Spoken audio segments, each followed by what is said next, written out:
அது தூரமா இருக்குது, ரொம்ப மனவேதனையா இருக்குது, சபையில துணிகரமா கொஞ்சம் டைம் ஆச்சுன்னா கூட நம்மள சொல்லல, சில பேருக்கு அவங்க நான் பார்த்தேன் எந்திரிச்சு வெளியே போயிடுறாங்க, ஏன் பக்கத்து போயிடுறாங்க. அப்படியே போக வேண்டியதுதான். இது மட்டும் தான் வாழ்க்கையா? இது மட்டும் தான் வாழ்க்கையா? பரலோகத்துல போய் ஆண்டவர் கேள்வி கேட்க மாட்டா? கத்தாவே கத்தனவங்க நீ யாருன்னு தெரியாது. அப்ப ஆண்டவர் பேசுறதுக்கு நம்ம செவி கொடுக்க மாட்டோம், நாடகத்துக்கு டைம் கொடுப்போம், ஊர் கதை பேசுறதுக்கு டைம் கொடுப்போம், சொந்த விஷயத்துக்கு நம்ம டைம் கொடுப்போம். ஆனா ஆண்டவருக்கு நம்ம என்ன பண்ண மாட்டோம், டைம் கொடுக்க மாட்டோம். அவரும் டைம்ல பார்த்து. அப்போ நம்ம என்ன செய்யலாம், ஆண்டவருக்கு செவி கொடுத்தா அவர் செவி கொடுப்பாரு. அவருக்கு செவி கொடுப்பாம நீங்க ஜபம் பண்ணீங்கன்னா கண்டிப்பா அவருக்கு செவி கொடுக்க மாட்டாரு. உங்க ஜபமும் அருவருமானது. நீங்க யாருன்னு தெரியாது அவர் சொல்லிடுவாரு. அப்போ முதல் காரியம் நம்ம என்ன செய்யணும், ஆண்டவருக்கு நம்ம செவி கொடுக்கணும். இரண்டாவது காரியம் லூக்கா 6:34-35.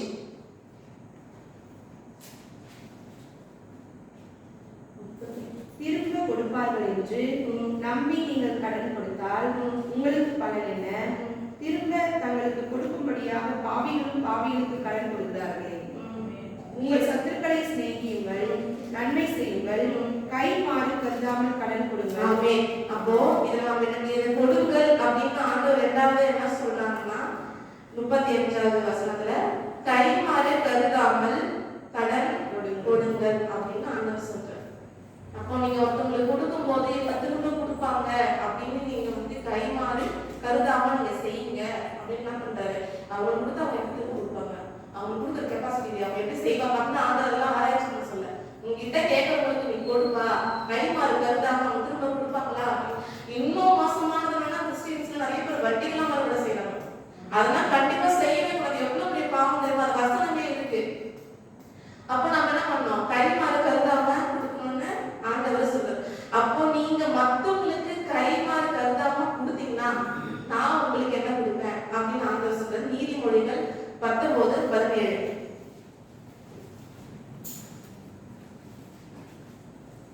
ஏழைக்கு இறங்குகிறவன் கர்த்தருக்கு பலன் கொடுக்கிறான், அவன் கொடுத்ததை அவன் திரும்ப கொடுப்பார். ஆமென். அவன் சொல்லிட்டாரா, நீ கை மாறி கருதாம ஏழைக்கு இறங்கு, மத்தவங்களுக்கு உங்ககிட்ட உதவி வரவங்களுக்கு செய், நீ கொடுத்ததை நான் யார் கொடுப்பேன், நான் கொடுக்குறப்பா அப்படின்னு என்ன சொல்றாரு ஆண்டவர் சொல்றாரு. அப்ப நீங்க என்ன பண்ணுங்க, மத்தவங்களுக்கு என்ன பண்ணுங்க, உதவி செய்யணும். எப்பவுமே நீங்க நம்ம பாத்திரம் அரைச்சு பிச்சை போடு அப்படின்ற மாதிரி இவங்க நல்லா தான் இருக்காங்க இவங்களுக்கு அப்படின்னு அதனால ஆராய்ச்சி வேலை கிடையாது. நம்ம அதெல்லாம் பண்ணக்கூடாது. நம்ம கிட்ட உதவின்னு வரவங்களுக்கு என்ன பண்ணணும், நம்ம கொடுக்கணும். கொடுத்தா என்ன பண்ணுவாரு ஆண்டவர் நமக்கு திரும்ப கொடுப்பாரு. இதுக்கு நான் சில டைம்ல இப்போ வீட்டுல கூட டீ போட்டதான் வச்சுக்கோங்களேன். இப்போ பக்கத்துல எல்லாம் குடிப்பாங்க, அது தப்பு கிடையாது. ஆனா எங்க ஆயா இருக்கிறதுனால அவங்க பண்ணுவாங்க, திட்டுவாங்க, இப்படி விலைவாசி விற்குது, போற வரவெல்லாம் போட்டு கொடுக்குறாங்க அப்படின்னு சொல்லிட்டு. எங்க வீட்டுல நாங்க அப்படிதான் செய்வோம், நீ அதெல்லாம் கேட்கக்கூடாது அப்படின்னு சொல்லிட்டு. அப்போ எங்க அம்மா சொல்லுவாங்க, நானே திரும்ப திரும்ப அடுப்பு வச்சு குழம்பு தருமா, அப்படிலாம் நினைக்க கூடாதுமா, ஆண்டவர் கூட அனுப்புவாரு, நம்ம அதெல்லாம் யோசிக்கவே கூடாது, நம்ம கொடுக்கணும், கொடுக்கும் போது ஆண்டவர் கொடுப்பாரு அப்படின்னு அவங்க நிறைய பேர் சொல்லுவாங்க.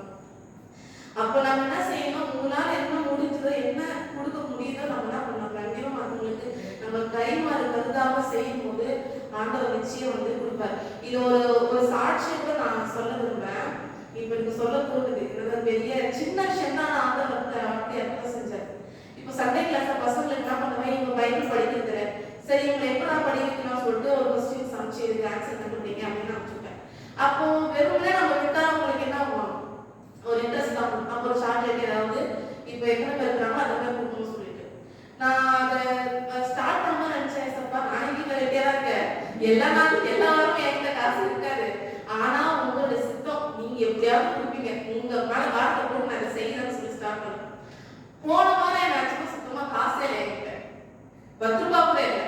நான் கிளம்பும் போது நான் அந்த பசங்களுக்கு இதை கொடுக்கணுமே சப்பா, நான் என்ன செய்யுது, நீங்க தான் எனக்கு அதை சந்திக்கணும், எனக்கு தெரியாது, உன்னால வார்த்தை போட்டா நான் உட்கார்ந்து உடனே சுதாக்கா கேட்டேன், பசங்களுக்கு ஸ்நாக்ஸ் வாங்கி தரலாமா அப்படின்னு சொல்லிட்டு. அப்போ ஒரு சின்ன விஷயம் தான், அந்த ஒரு சின்ன விஷயத்துல ஆண்டவர் எவ்வளவு பெரிய அற்புதம் செஞ்சாரு. அப்பா நிச்சயமாக நீங்க பெரியவர் ஆண்டவரே அப்படின்னு சொன்னேன். அப்போ அப்படி இல்லதா ஆனா கஷ்டமே இல்லைங்க, கவலையே இல்லை.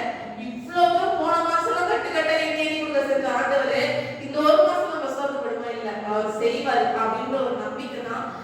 அதுதான் ஆண்டவருக்கு நம்ம வந்து கைமாறு கருதாம நீங்க ஆண்டவருக்கு நீங்க யாருக்கும் நீங்க செஞ்சு பாருங்க, கடவுள் நிச்சயமா நம்ம கொடுப்பாரு. நிச்சயமா சுகாதார திரும்ப பல மடங்கு ஆண்டவர் ஆண்டவர் கொடுப்பாரு.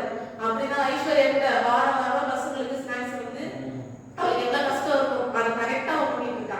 அப்ப ஆண்டவருக்காக பசங்களுக்காக நம்ம சின்னதா செய்யும் போது தான் ஒரு ஆண்டவர் திரும்ப அதை நிச்சயம் அவர் கொடுப்பாரு. அப்ப நம்ம பிறருக்கு கைமாறு கருதாம கொடுக்கும் போது ஆண்டவர் கண்டிப்பா நம்ம என்ன பண்ணுவாரு கொடுப்பாரு. அப்போ ரெண்டாவது காரியம் வந்து ஆண்டவர் என்ன சொல்றாங்கன்னா, நீங்க கைமாறு கருதாம மற்றவங்களுக்கு கொடுங்க, அப்ப நான் திரும்ப உங்களுக்கு தருவேன் அப்படின்னு சொல்லிட்டு. மூன்றாவது காரியம் லூக்கா 3:8.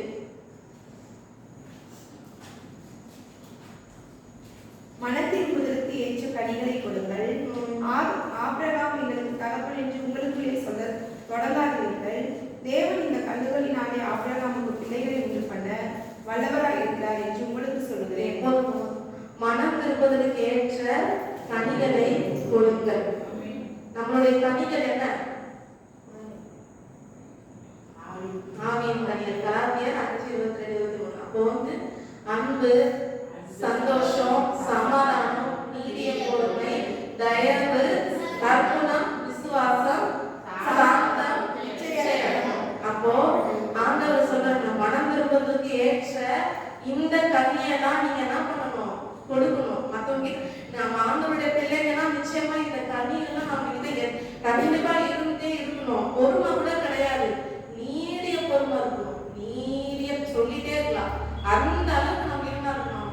பொறுமை இருக்கணும், தயவு இருக்கணும், சந்தோஷம் இருக்கணும். இல்ல இருந்தாலும் கத்துக்கு ஸ்தோத்திரம், இல்லைன்னா ஸ்தோத்திரம். அது சோப்பு போனதுன்னா அந்த காலம் சோம்பு போயில ஒரு நேரத்துலாம் கிடையாது இல்லையா? அந்த பாட்டு அவர் மேல வார்த்தை போட்டு நட்டும் போது அவர் எந்த விதத்துல யாரை போட்டாலும் அவர் கண்டிப்பா அவர் சத்திக்கிறாரு, அவர் செய்யறாரு. அப்போ நம்ம என்ன பண்ணணும்? இந்த கனிகளை நாம கொடுக்கணும். அப்போ நம்ம இந்த கனிகளை மற்றவங்களுக்கு கொடுக்கும் போது ஆண்டவர் நமக்கு என்ன கொடுப்பாரு? அதுல ஒரு கனியை பத்தி நம்ம பார்க்க போறோம். 2 சாமுவேல் 22, 26, 27.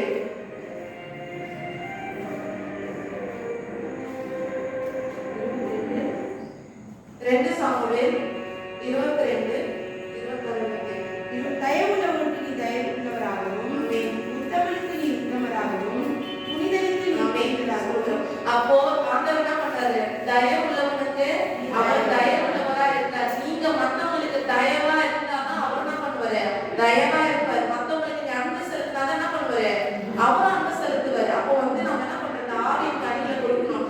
நீங்க மத்தவங்களோட தப்புக்கும் நீங்களுடைய தவறுக்கு நீங்க இறங்கலன்னா ஆண்டவர் கூட நமக்கு இறங்கணும்னு எப்படி நம்ம நினைக்கலாம்? கிடையாது. அப்ப நம்ம என்ன பண்ணணும்? தயவுள்ளவனுக்கு நீ தயவு கொடு, நான் உனக்கு தயவு கொடுக்குறேன் அப்படின்னு சொல்றாரு. அப்போ நம்ம ஆவியின் கனிகளை கொடுக்கும் போது என்ன பண்ணுவாரு? ஆண்டவர் நமக்கு அந்த கனிகளை தயவை கொடுத்து என்ன பண்ணுவாரு?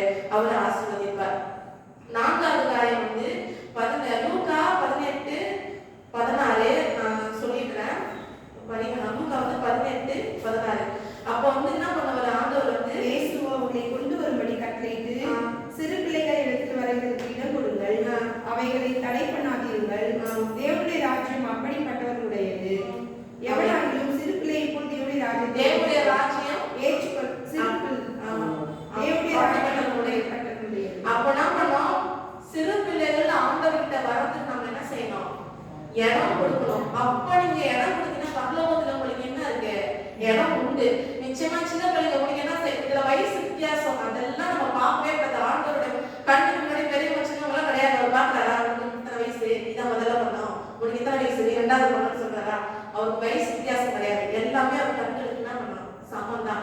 அப்போ நம்ம என்ன பண்ணோம்? பெரிய பிள்ளைங்க நமக்கு கொஞ்சம் ஒரு படம் இருக்குதா? நமக்கு அவ்வளவு சிங்கர்லாம் கிடையாது. அப்ப சின்ன பசங்க நம்ம என்ன பண்ணணும்? ஏன்னா நீங்க வளருங்க, நீங்க செய்யுங்க, நீங்க ஆண்டவர்கிட்ட கிட்டி போங்க, இன்னும் நெருங்குங்க. அவங்க வந்து ஒரு தனி ஆளா இந்த இடத்துல வந்து மயக்கி பிடிச்சி நிக்கிறாங்கன்னா அதே பெரிய விஷயம்.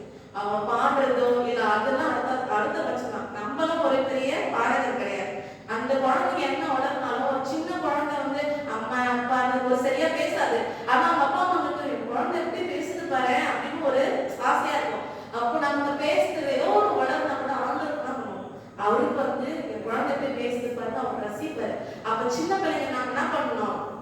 நாங்கதான் வந்து தெரியணும், நீங்க அப்படிலாம் ஆண்டவர்கிட்ட போறதுக்கு நெருங்கிறதுக்கு நம்ம என்ன பண்ணணும்? நம்மளால என்ன செய்ய முடியாது செய்யணும். அப்ப செஞ்சாதான் ஆண்டவர் நம்ம சின்ன பசங்களுக்கு இடம் கொடுக்கும் போது ஆண்டவர் நம்ம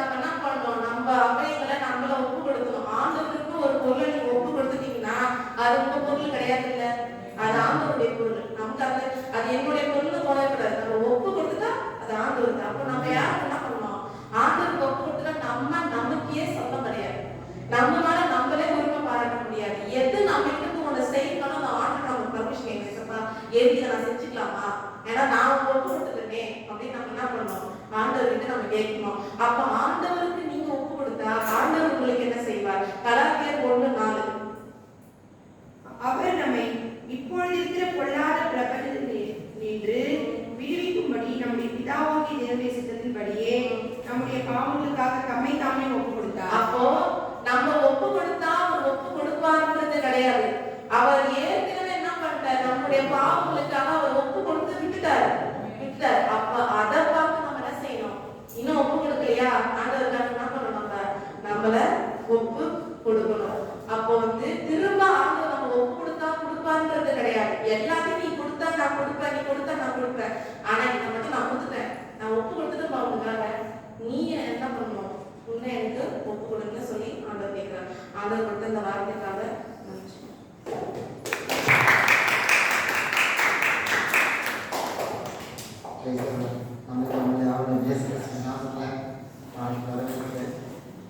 வருகிற வியாழக்கிழமை அமாவாசை 2ஆம் தேதி புதன்கிழமை அமாவாசை நான் காலத்தில் பார்த்துருக்கேன்.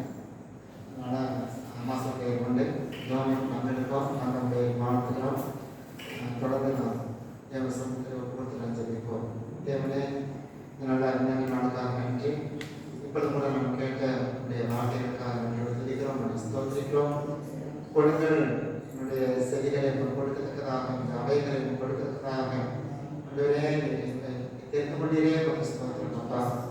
ஆண்டவரே நல்ல கனி கொடுக்க முடியாதவர்களை தெரிந்து கொண்டிருக்கிறேன். ஆண்டவரே அவைகளையும் ஆண்டவரை கொடுத்து செய்திகளையும் கொடுத்து ஆண்டவரே கவனிக்கத்தக்கதான கேள்விகளை தந்துடணும். ஆண்டவரே அதற்கு ஒருவருக்காக நன்றி. நாங்கள் புறப்பட்டு போகும்போது சமாதானத்தோடு ஆசைக்காக நிறைவோடு போக கேட்கலாம். தாழ்த்துக்கிறோம், பசுத்துக்காக உபயோகம் கொண்டாடணும். இயேசு கிறிஸ்துவின் நாமத்திலே கொள்கிறோம். நல்ல பிதாவே, ஆமென். ஆத்துமாவே கர்த்தரை ஸ்தோத்திரி, முழுவதுமே பரிசுத்தமானவரே ஸ்தோத்திரி. ஆத்துமாவே கர்த்தரை ஸ்தோத்திரி, அவர் செய்த சகல நன்மைகளுக்காக. ஆமென். ஹல்லேலூயா, ஹல்லேலூயா, ஹல்லேலூயா. ஆண்டவரே ஆசீர்வதிக்கட்டும். இயேசு கிறிஸ்துவின் பஜ்ஜி போண்டா இருக்கு, சட்னி இருக்கா? இருக்கிறது சந்தோஷமா. சாமி வச்சுக்கிறியா? வண்டி சாமி வண்டியில